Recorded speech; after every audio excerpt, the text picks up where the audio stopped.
CT scan ചെയ്തതിന് ശേഷം ഇപ്പോൾ തുടരുന്ന രീതിയാണോ മുന്നോട്ട് പോകേണ്ടത്, അതോ വേറെ എന്തെങ്കിലും മാറ്റം വേണ്ടതുണ്ടോ എന്ന് അതിനുശേഷമായിരിക്കും തീരുമാനിക്കുക. ഇന്നലെ കോട്ടയത്തു നിന്നുള്ള മെഡിക്കൽ കോളേജ് സൂപ്രണ്ട് ഡോക്ടർ ജയകുമാറിൻ്റെ നേതൃത്വത്തിൽ സംഘം വന്നിരുന്നു. അവർ രോഗിയെ കണ്ടു, ഡോക്ടർമാരുമായിട്ട് സംസാരിച്ചു. രാത്രി ഒരു 12 മണിക്ക് ഞാൻ ഡോക്ടറുമായിട്ട് സംസാരിക്കുകയുണ്ടായി. അപ്പോൾ നിലവിലുള്ള ചികിത്സാ രീതി തുടരുക എന്നുള്ളത് തന്നെയാണ് അവർ കണ്ടിട്ടുള്ളത്.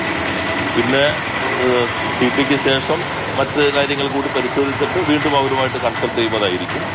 കൊണ്ടുപോകുന്നതിനേക്കാളും മെച്ചപ്പെട്ട ഒരു സ്ഥിതിയിലേക്കാണുള്ളത്. ഇതിപ്പോൾ മറ്റ് കാര്യങ്ങളെ സംബന്ധിച്ച് 11 മണിയോടുകൂടി CTക്ക് ശേഷം ഹോസ്പിറ്റലിൽ നല്ലൊരു മെഡിക്കൽ ബുള്ളറ്റിൻ അവർ പുറത്തിറക്കുന്നുണ്ട്.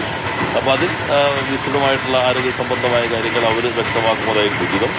നേരത്തെ തലച്ചോറിലെ ഇതായിട്ട് നമുക്ക് കുറേ കൂടി കണ്ടിരുന്നത്, അപ്പോൾ അതിപ്പോൾ ഏകദേശം കൺട്രോളായിട്ടാണ് നിൽക്കുന്നത്. സർജിക്കൽ ഇൻ്റർവെൻഷൻ വേണ്ടതില്ല എന്ന നിലപാട് തന്നെയാണ് കോട്ടയത്തെയും ഇവിടത്തെയും അതുപോലെ ഞങ്ങളെല്ലാം ബന്ധപ്പെട്ട വിദഗ്ധ ഡോക്ടർമാരുടെ അഭിപ്രായം എന്നുള്ളത്. ലംഘനെ കേന്ദ്രീകരിച്ചുകൊണ്ടുള്ള ചികിത്സയാണ് ഇപ്പോൾ നടക്കുന്നത്. അപ്പോൾ അത് കുറച്ച് സമയമെടുക്കുന്ന പ്രക്രിയയായിരിക്കും. നല്ല രീതിയിലുള്ള ചികിത്സാ സംവിധാനങ്ങൾ ഇപ്പോൾ മുന്നോട്ട് പോകുന്നുണ്ട്. ഞാനും ഐബിയും മെഡിക്കൽ സൂപ്രണ്ടും ചികിത്സിക്കുന്ന ന്യൂറോ സർജൻ ഉൾപ്പെടെയുള്ള ഡോക്ടർമാരുമായിട്ട് ചർച്ച ചെയ്തിരുന്നു. CTക്ക് ശേഷം വീണ്ടും അവരുമായിട്ട് സംസാരിക്കുന്നതായിരിക്കും.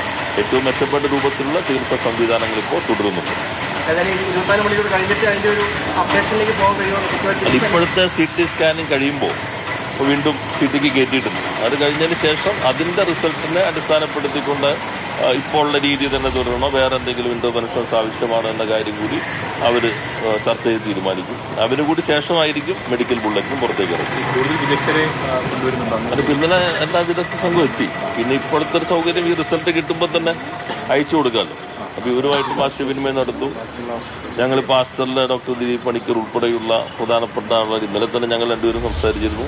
ഇന്നിപ്പോൾ CTക്ക് ശേഷം അവർക്ക് അയച്ചു കൊടുക്കുന്നുണ്ട്. അപ്പോൾ നമുക്ക് ലഭ്യമാകുന്ന വിദഗ്ധ ഡോക്ടർമാർക്ക് എല്ലാവർക്കും ഇത്തരം കാര്യങ്ങൾ കൊടുത്ത് അവരുടെ കൂടി അഭിപ്രായം പരിഗണിച്ച് ഒരു ബോർഡ് രൂപീകരിച്ചിട്ടുണ്ട്. അതിനെ അടിസ്ഥാനപ്പെടുത്തിക്കൊണ്ടായിരിക്കും കാര്യങ്ങൾ ചികിത്സാ രീതി തീരുമാനിക്കുക. കുറച്ച് സമയം ആവശ്യമായി വരും എന്ന് തന്നെയാണ് കാണുന്നത്.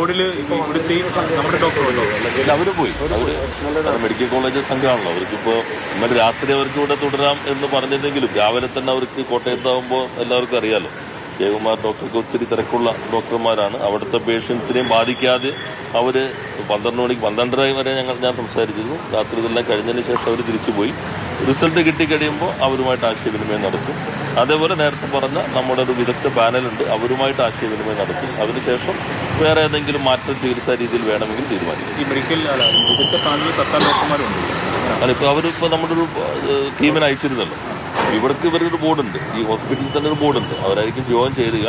എന്നാൽ ഈ ടീമുമായിട്ടും നമ്മൾ കണ്ടിട്ടുള്ള വിദഗ്ധ ഡോക്ടർമാരുമായിട്ടും ജില്ലയിൽ ലഭ്യമായിട്ടുള്ള പ്രധാനപ്പെട്ട ഡോക്ടർമാരായിട്ട് ആശയവിനിമയം നടത്തിയിട്ടായിരിക്കും തീരുമാനിക്കും. ഈ അപകടങ്ങൾ തരണം ചെയ്തു എന്ന് പറയാനാണ് എല്ലാ രൂപത്തിലേക്ക് ഇപ്പോൾ പറയാൻ മെഡിക്കൽ ബുള്ളറ്റിനാണ്. അതായത് അതിഗുരുതരം എന്നായിരുന്നു ആദ്യം പറഞ്ഞിരുന്നത്, ഗുരുതരാവസ്ഥയിലാണെന്നാണ് അതിനുശേഷം കണ്ടിട്ടുള്ളത്. അത് ഇപ്പോൾ വെന്റിലേഷൻ സപ്പോർട്ടുണ്ട്. അത് കുറച്ച് സമയം എന്തായാലും വേണ്ടി വരുമ്പോൾ തന്നെയാണെന്നാണ് അവർ കണ്ടിട്ടുള്ളത്. കാരണം ലംഘനാണെന്ന് ഇപ്പോൾ കേന്ദ്രീകരിക്കുന്നത് സ്വാഭാവികമായിട്ടും ഇത്തരം മുകളിൽ നിന്നുകൊണ്ട് വീഴ്ചയാണ്, വാരിയലുകൾക്കുള്ളതുകൊണ്ട് അത് കുറച്ച് സമയം കൂടി തുടരേണ്ടി വരും എന്ന് തന്നെയാണ് കണ്ടിട്ടുള്ളത്. ഇന്നലെ സംസാരിച്ചപ്പോൾ നമ്മളിപ്പോൾ അതിൻ്റെ സമയം, പക്ഷേ ഒരു ഗൗരവമായ ചില പ്രശ്നങ്ങളുണ്ട്. പോലീസ് ഇപ്പോൾ കേസ് രജിസ്റ്റർ ചെയ്തിട്ടുണ്ട്, അന്വേഷണം നടത്തുന്നുണ്ട്. ഞാനവിടെ ഉണ്ടായില്ല, ഇന്നലെ ബഹുമാനായ MP അവിടെ ഉണ്ടായിരുന്നു. ഇന്നലെ തന്നെ അദ്ദേഹം പറഞ്ഞിരുന്നു, ഇതൊരു സാധാരണ ഗാലറിക്ക് അനുമതി കിട്ടുന്നതിൻ്റെ സംവിധാനങ്ങൾ അവിടെ ഉണ്ടല്ലോ, ഇത് താഴെ മടത്തം. പക്ഷേ പ്രത്യേകം ഒരു സംവിധാനം അവിടെ തയ്യാറാക്കി അതിലാണ് ഇതിലേക്ക് ചെന്നിരുന്നത്. അപ്പോൾ അത്തരം കാര്യങ്ങൾ പോലീസ് അന്വേഷിക്കുന്നുണ്ട്. ഇത്തരം കാര്യങ്ങളിൽ ഇപ്പോൾ ഗൗരവമായിട്ടുള്ള അന്വേഷണം തന്നെ സർക്കാർ ഉദ്ദേശിക്കുന്നുണ്ട്. പോലീസ് ആ അന്വേഷണം തുടരുന്നുണ്ട്. വീഴ്ച ഉണ്ടെങ്കിൽ അവർക്ക് ശക്തമായിട്ടുള്ള നടപടികളും സർക്കാർ സ്വീകരിക്കും.